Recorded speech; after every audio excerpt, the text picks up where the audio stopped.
What is going on, everyone? My name is Andy. Welcome back to another FPL video. And this one is some of my final thoughts ahead of the Game Week 7 deadline, which, by the way, is today. It's Friday, 6:30 PM UK time. First Friday deadline for a little while. So I am recording this a bit in advance. I don't have all the press conference information, but I'm going to go through any team news and info that we have, some benching headaches, then I'm going to answer a bunch of your questions as well. So let's get into it. So let's start with some of the team news and info that we have ahead of Game Week 7. This is not necessarily information from press conferences because I'm having to record this on Thursday afternoon to make sure it can go out early enough on Friday. But it's just some stuff we've had from midweek, basically. So on Chelsea, João Pedro has not been included in the Brazil squad. Midweek for Chelsea in the Champions League, he was in the squad, came on, then got sent off. And Maresca keeps mentioning that he's maybe got like a minor issue that he's managing or that he's not quite 100%. There was a game recently where afterwards Maresca said that he kind of said he wasn't 100% before the match, but then he played 90 minutes. So it's obviously not a major issue, but there's something happening there. So this is the quote that came out on why he wasn't included in the Brazil squad. A minor physical issue. He's not 100%. We preferred that he recover calmly during this FIFA window to return to his best level. It's a physical issue. And if I'm correct, I think the Brazil matches are just friendlies anyway. So it's probably a little bit easier to leave him out than normal. So I don't think this is anything to panic about. You'll obviously hear from Maresca later today, and hopefully he'll give João Pedro the all clear. He's going to start against Liverpool. I've not really got any doubts about that. I think Maresca would have to come out and put serious doubts on him as an option. I just don't see it. So I think he'll start against Liverpool. And the good news is, the good news is for João Pedro owners, he's also suspended for the next Champions League match. So he's going to probably play against Liverpool, then have the international break off, then play in Game Week 8, and then be rested midweek because he can't play in the Champions League. So then he'll play Game Week 9. If you're thinking about buying João Pedro, you could use this as an excuse not to do it and just delay it until Game Week 8. I mean, buying him before Liverpool is not great anyway. But if you're on wildcard and you want him as a long-term option, I still think he's okay. Could this minor issue turn into something more major? I guess there's some risk there, but it's not like there's a bunch of amazing forwards right now, and the Chelsea fixtures are still pretty good. So I wouldn't be completely off including him on wildcard unless Maresca says something later on to like seriously spook me that he's a major problem. With Arsenal, Gabriel got subbed in the Champions League. Mikel Arteta said he could carry on, so could have carried on, but he's played a lot of games and he's coming back from a long-term injury. We have to look after him. So that's the injury from last season. I don't think he's an issue really for Game Week 7. Could he be rested? Yes. I think most Arsenal players that started that match midweek in the Champions League, there has to be some concern about whether or not they will start against West Ham because Arteta can rotate players and still win that West Ham game. Arsenal is so much of a better team and the squad depth is big. But I still think right now, without hearing what Mikel Arteta says later, I would expect him to start against West Ham. And if you've got him, there is absolutely no reason to bench him. If you're on bench boost, maybe if you've got another good week coming up that looks good for your squad, you could delay it. I think in most cases, I'd probably just still play it. Should you buy Gabriel? There's obviously some risk there, but I think it's minor. So again, like Maresca, Arteta would have to say something to really put me off. Eze and Saka didn't start in the Champions League, so they're probably going to start in Game Week 7. I think 1 week punt or even a long-term move for Saka looks much better now because you know he's going to get good minutes in that West Ham game. And then Gyökeres did play 90.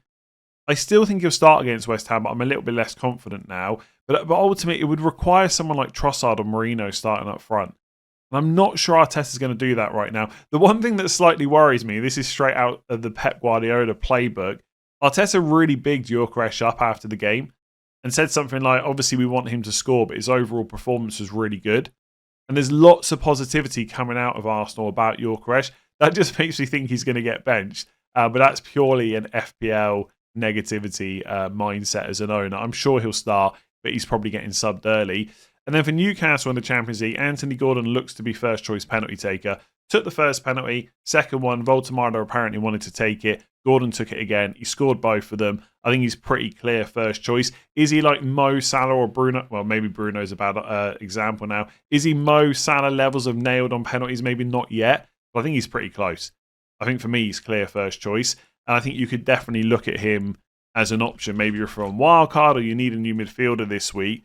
It's Forest at home, Brighton away, Fulham at home, West Ham away, Brentford away. It's a bit annoying that three of the next five are away, but overall the fixtures are not terrible. It's just his minutes. I don't think he's not going to be that kind of player that plays 80 to 90 every single week.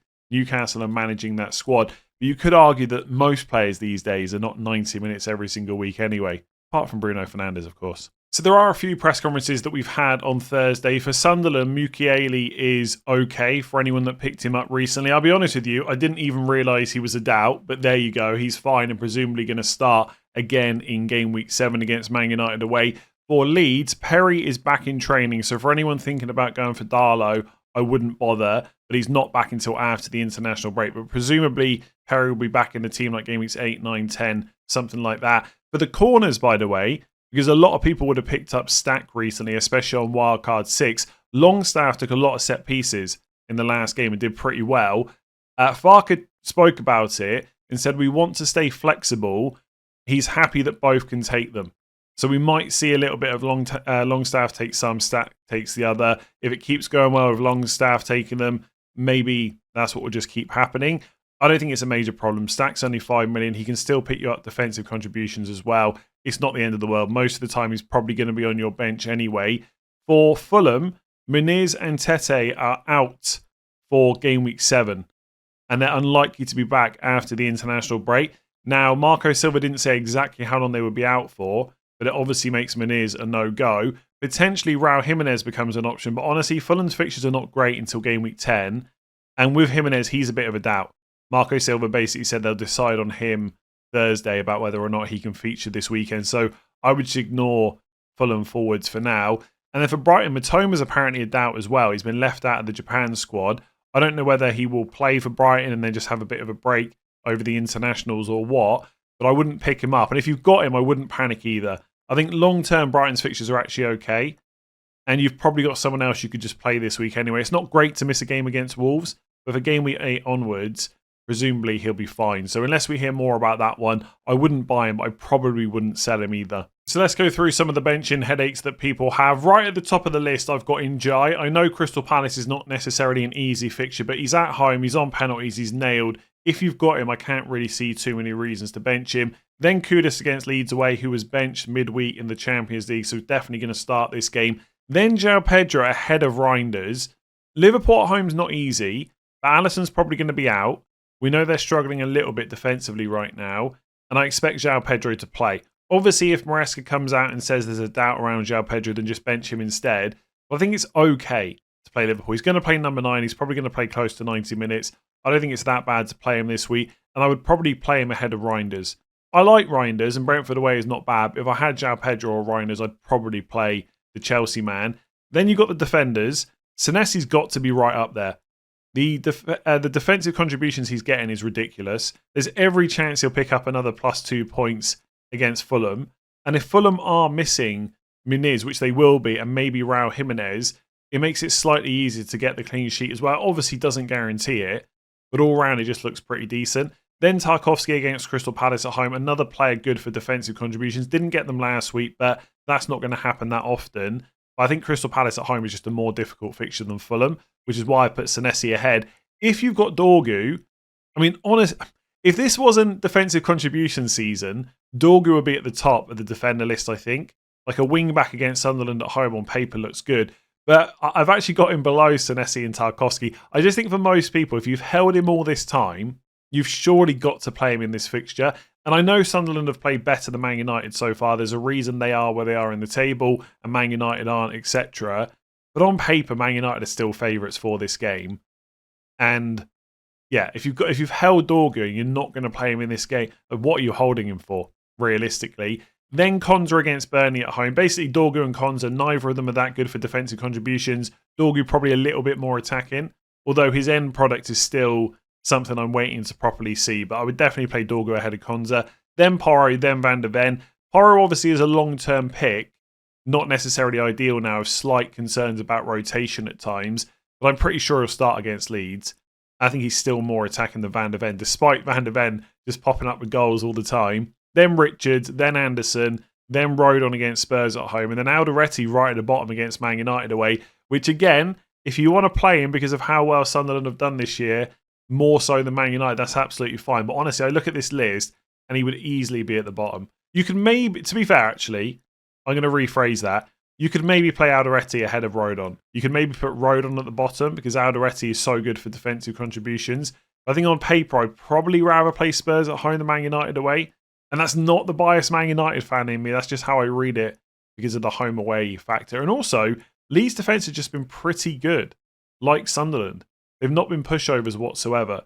So that's kind of how I see it. You might have some other benching headaches. We can discuss them on Deadline Stream later today. So let's get into some of your questions. There's a lot revolving around wildcards and Arsenal in particular. This is the first one. Is setting up for a bench boost game week 8 risky on wildcard 7? There's an international break between 7 and 8, so injuries or rest could happen. There's maybe some risk there, but nowhere near enough for me to not set up for a bench boost in game week 8. If you're on wildcard in 7 and you think bench boost game week 9 looks better, that's fine, but I would want to set up for it so that I could play it pretty quickly. Because the longer you delay the bench boost, the more injuries and stuff will happen. Like game week 12 or 11 or whatever might look a little bit better, but players can get injured in normal matches. They don't only get injured over the international break. So I would definitely set up for game week 8, I think if I was on wildcard in 7, and then just hope for the best. Worst case scenario, you just delay it. And players like Leeds, for example, that have got Burnley away in game week 8, the fixtures afterwards, none of them would massively put me off bench boosting. So let's say you get a minor problem in game week 8, you can't bench boost, you've got 2 Leeds players, let's say you got 1 defender, I don't know, Stack or someone like that. You know, West Ham at home in 9 is fine, Brighton away in 10 is fine, Forest away in 11 is fine, Villa at home in 12 is fine. They're not perfect, but I wouldn't emphasise the bench boost too much in terms of your overall strategy. The long-term points are all that matters. So personally, I would set up for game week 8, and if you have to use it in a slightly weaker week after that, that's also fine. So I wouldn't worry too much about the international break. The best time to play the bench boost generally is straight after a wild card. So that's game week 8 or 9 for you. So is Declan Rice a viable option for Arsenal's upcoming fixtures? I think the answer is yes, but I'm pretty confident if I was wildcarding this week, or even just making a transfer for a midfielder, there is no way that I would buy Declan Rice. And it's not that he's bad, but for 6.5 million, he's not as good for defensive contributions as you might expect. Like he's 8.2 per start so far this season. And for a midfielder, you've got to hit 12. So he's not getting that close most games. And actually, so far this season, I haven't double checked, but I don't think he's hit it that often. So if we just go for defensive contributions, he got it against Newcastle and he got it against Liverpool. So 2 really tough games away from home. All the other fixtures, he hasn't got it. So then you're relying on his attacking potential. And obviously, he does take some set pieces as well, corners, etc. 0.04 expected goals per 90, hardly any goal threat so far, and 0.2 expected assists. It's fine, but I think you can do better for that money.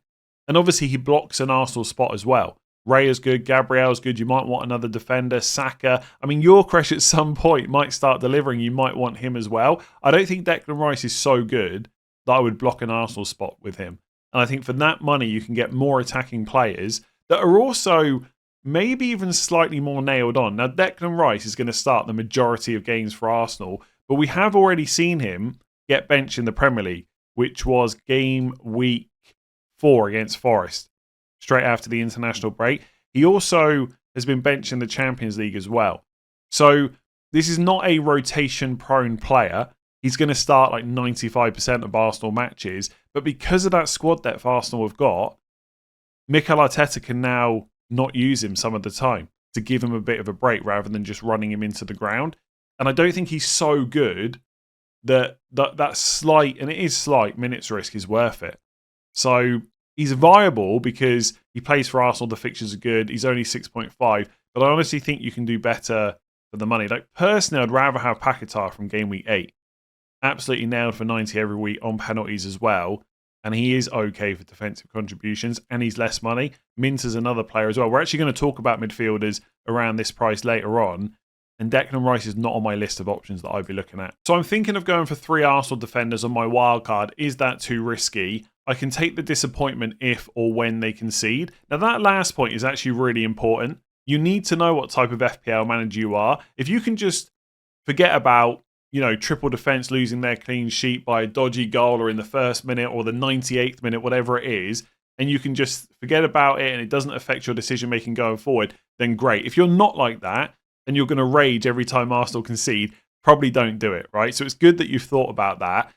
This question did make me smile because last season I went for triple Arsenal defence for about 6 to 8 game weeks. The first time I think I've ever tripled up on a defence, and there were so many comments and discussion about how risky it is.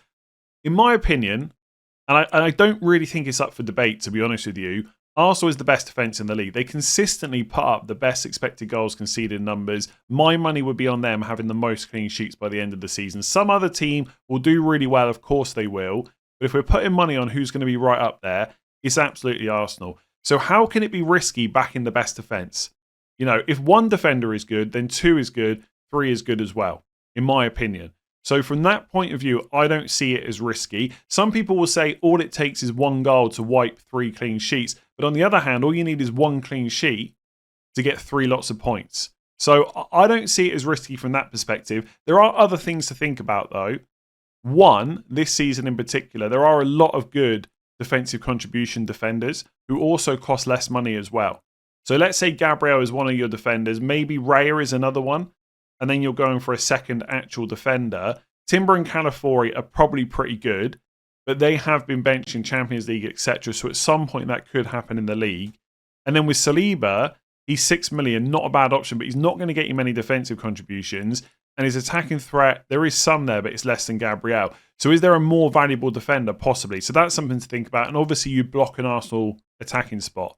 So if later on you want to go to Saka or Gyökeres or Eze, whoever it might be, you're going to have to make 2 transfers. 1 to bring them in and 2 to remove one of your defensive options. But on wildcard, if possible, you need to be decisive. So if you're more than happy with 3 Arsenal defenders and you're not going to go for any attackers and you're happy with that, why not? The only thing I would say is with Palmer's groin problem, if he can't figure that out soon, Saka is one of the only other premium midfielders outside of Salah. So he could be quite important later on. So it's just that thing to kind of factor in. Otherwise, I think 3 is fine. And this idea, I know some people have been talking recently, like you just go for 1 defender and 1 attacker or 2 defenders to leave your options open later on. I think that's something to consider.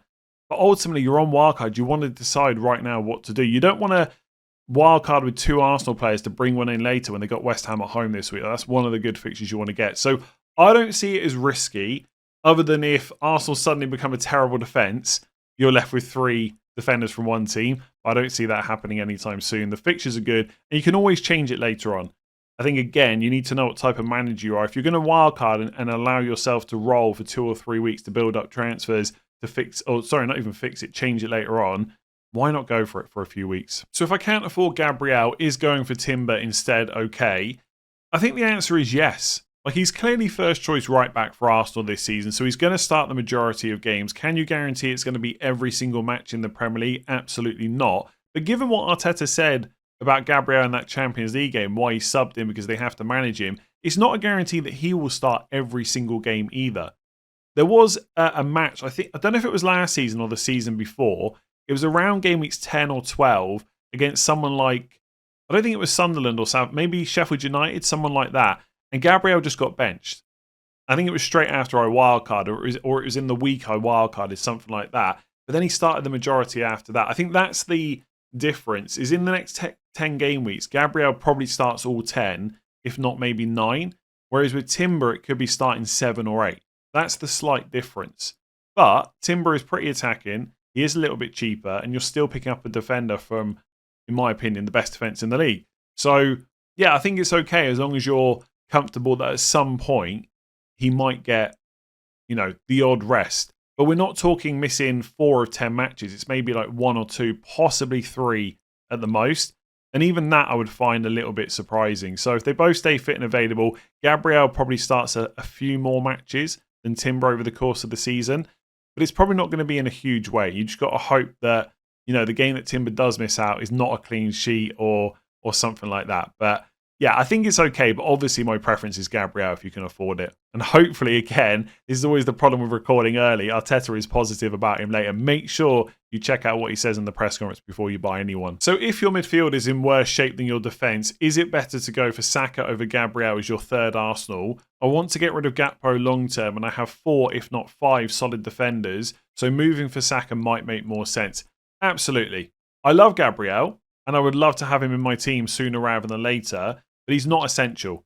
And if you've got bigger problems to deal with, that is what you should fix first. The other option, of course, is to sell Gakpo to a different midfielder that's not Saka and leave that Arsenal spot open and maybe get Gabriel against Fulham away in game week 8 or Crystal Palace at home in game week 9, whenever it might be. But I understand if you want a third Arsenal, it's this week against West Ham at home. And obviously Saka looks even better now because he was benched for the Champions League game midweek. So I think it's fine. Like, Gabriel is great, but he's not essential. There's lots of really good value defenders this year as well because of defensive contributions. And it feels difficult this week in particular to say that Gabriel's not essential, that you don't have to have him because of what he's just done against Newcastle, right? That goal in the 96th minute or 97th, whenever it was worth like 9 points because of bonus. But he's not going to score every week, although West Ham at home is a great fixture for him to try and score.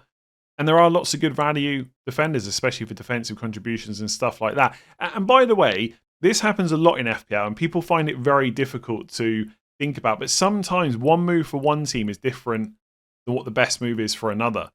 You know, I don't know if I've already said that in this video or yesterday's video, but there's times on the deadline stream when, you know, one player needs to, in my opinion at least, should bench a player, and another one should maybe captain them depending on who else they've got. Or one person should sell and one person should start. It just depends on your team. You know, if I had Gakpo, I would probably be dealing with that first rather than making a defender change when I've got Anderson, Van Dijk, you know, Lacroix and Senesi. So, yeah, I think it's fine. Absolutely. I mean, Gabriel's great. I would love to have him, as I said. The Saka's also pretty damn good. So who are the best 1 week punts for game week 7? Presumably this is for someone who's looking to wildcard in game week 8. It's worth saying because I know not everybody is aware still. You can roll transfers through wildcard now. So let's say you've got 1 free transfer in game week 7 and you roll it into game week 8. You then have 2. If you wildcard, you'll still have 2 in game week 9. So in a lot of cases, if you've got a decent enough player you can play this week, it might be better to roll the transfer to have after you wildcard. But either way, if you want a 1 week punt, I would definitely be looking at Saka if you can afford it. The fact that he got benched in the Champions League just makes him such a better option now for West Ham at home. He was already pretty good, but this just makes him better in my eyes. He might still get subbed early, like 70, 75 minutes. That's possible. They do seem to be managing him since he returned from injury. But I really like him. West Ham at home. I know Nuno's there now, but I don't expect a massive improvement where that's not a good fixture for Arsenal. Then you got Foden versus Brentford away. His ownership obviously went up a little bit with wildcard 6 and the Burnley game last week, but he's still somewhat of a differential. So I quite like him.